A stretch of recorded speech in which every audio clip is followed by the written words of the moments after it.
بسم اللہ الرحمن الرحیم۔ وظیفہ اینڈ اسپیچ کے معزز سامنے کرام، السلام علیکم ورحمۃ اللہ وبرکاتہ۔ انشاءاللہ عز و جل آج ہم آپ کو ایک مرض کے علاج کے بارے میں بھی بتائیں گے حکمت کے حوالے سے، اور ساتھ ہی ساتھ ایک عمل بھی بتائیں گے کہ جس کے ذریعے سے اللہ نے چاہا تو انشاءاللہ عز و جل اس مرض سے، جس کو بھی یہ مرض لاحق ہو، اس سے اس کو نجات مل جائے گی۔ یہ مرض کون سا ہے یہ بھی ہم آپ کو بتا دیتے ہیں۔ یہ لیکوریا کا مرض ہے کہ اگر کسی شخص کو یہ مرض لاحق ہو تو اس نے کیا کرنا ہے وہ بھی ہم آپ کو بتائیں گے، اور اس پر کیا عمل کرنا ہے، کیا پڑھائی کرنی ہے وہ بھی ہم آپ کو بتائیں گے، کتنی بار پڑھنا ہے اور کس طرح پڑھنا ہے۔ یاد رہے کہ ہر مرض کی دوا بھی ہے اور اس کے لیے دعا بھی ہے۔ تو جب بھی کسی کو اگر لیکوریا کا مرض لاحق ہو جائے یا پھر کسی کو لیکوریا کا مرض لاحق ہے تو اس کے لیے ایک بہترین عمل ہے، بہترین حکمتی عمل، یعنی ایک طریقہ کار کہ جس طریقے سے اس بیماری سے نجات مل سکتی ہے، وہ یہ ہے کہ آپ نے کرنا کیا ہے کہ جب آپ صبح کے وقت میں ناشتہ کر لیں،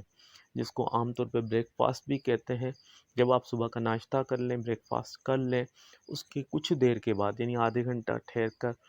پھر آپ نے 3 انجیر، لیکن یاد رہے کہ انجیر 2 طرح کے ہوتے ہیں، ایک خشک ہوتا ہے اور ایک گیلا۔ تو گیلا استعمال نہ کریں بلکہ جو خشک انجیر ہو اس کے 3 دانے لے کر آپ وہ کھا لیں۔ اس طرح کچھ دن یہ عمل کریں، یہ طریقہ کار اپنائیں، انشاءاللہ عز و جل لیکوریا کے مرض سے اللہ نے چاہا تو نجات مل جائے گی۔ اس کے ساتھ ساتھ 21 مرتبہ روزانہ یا سلامو یا سلامو یا سلامو یہ بھی آپ نے پڑھنا ہے۔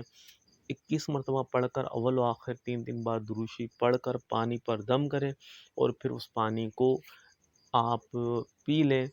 یہ بھی عمل صبح کے وقت میں جب ناشتہ کر لیں، اس کے بعد جب آپ انجیر کھانے لگیں تو اس وقت میں اگر یہ عمل کریں گے تو انشاءاللہ عز و جل اللہ کی ذات سے امید ہے کہ اللہ پاک آپ کو اس موذی مرض سے نجات عطا فرما دے گا۔ یہ ایک بہترین عمل جو کہ ہم نے آپ کو بتا دیا ہے۔ یاد رہے کہ یہ عمل کتنے دن کرنا ہے یہ بھی ذہن میں رکھیں کہ آپ نے، کیونکہ انجیر موسم کے حساب سے دیکھ کر آپ نے کھانے ہیں، یعنی گرمی کے موسم ہے تو اس میں مثال کے طور پر آج آپ نے 3 انجیر کھائے ہیں تو آپ 2 دن چھوڑ کر پھر آپ نے 3 انجیر کھانے ہیں۔ اس طرح کر کے اگر سردی کا موسم ہے تو کنٹینیو 3 دن کھائیں، پھر آپ چھوڑ دیں، پھر اگلے مہینے یا پھر 15 دن کے بعد پھر آپ نے 3 انجیر کھائیں، 3 دن کنٹینیو کریں، یا پھر ایک دن چھوڑ کر یا 5 دن چھوڑ کر یا 7 دن چھوڑ کر، جس طرح بھی آپ کو مناسب لگے، جس طرح بھی آپ اس کو استعمال کرنا چاہیں کر سکتے ہیں۔ لیکن یاد رہے کہ موسم کے لحاظ کے ساتھ ساتھ، یعنی موسم کا لحاظ بھی اپنا رکھیں تاکہ اس کی وجہ سے جسم کے اندر گرمائش پیدا نہ ہو، جس کی وجہ سے مزید کوئی اور مرض جو ہے وہ سامنے آئے۔ تو یہ سب چیزیں اپنے آپ طور پر جو ہے یاد رکھیں۔ اور دوسرا یہ ہے کہ اگر اس مرض کے حوالے سے اگر آپ کا کوئی ایلوپیتھک یا ہومیوپیتھک علاج چل رہا ہے تو آپ نے اس علاج کو موقوف نہیں کرنا، بلکہ وہ علاج آپ کا جو بھی چل رہا ہے آپ اس کو بھی کنٹینیو رکھیں گے، اور ساتھ ہی ساتھ یہ ایک حکمت والا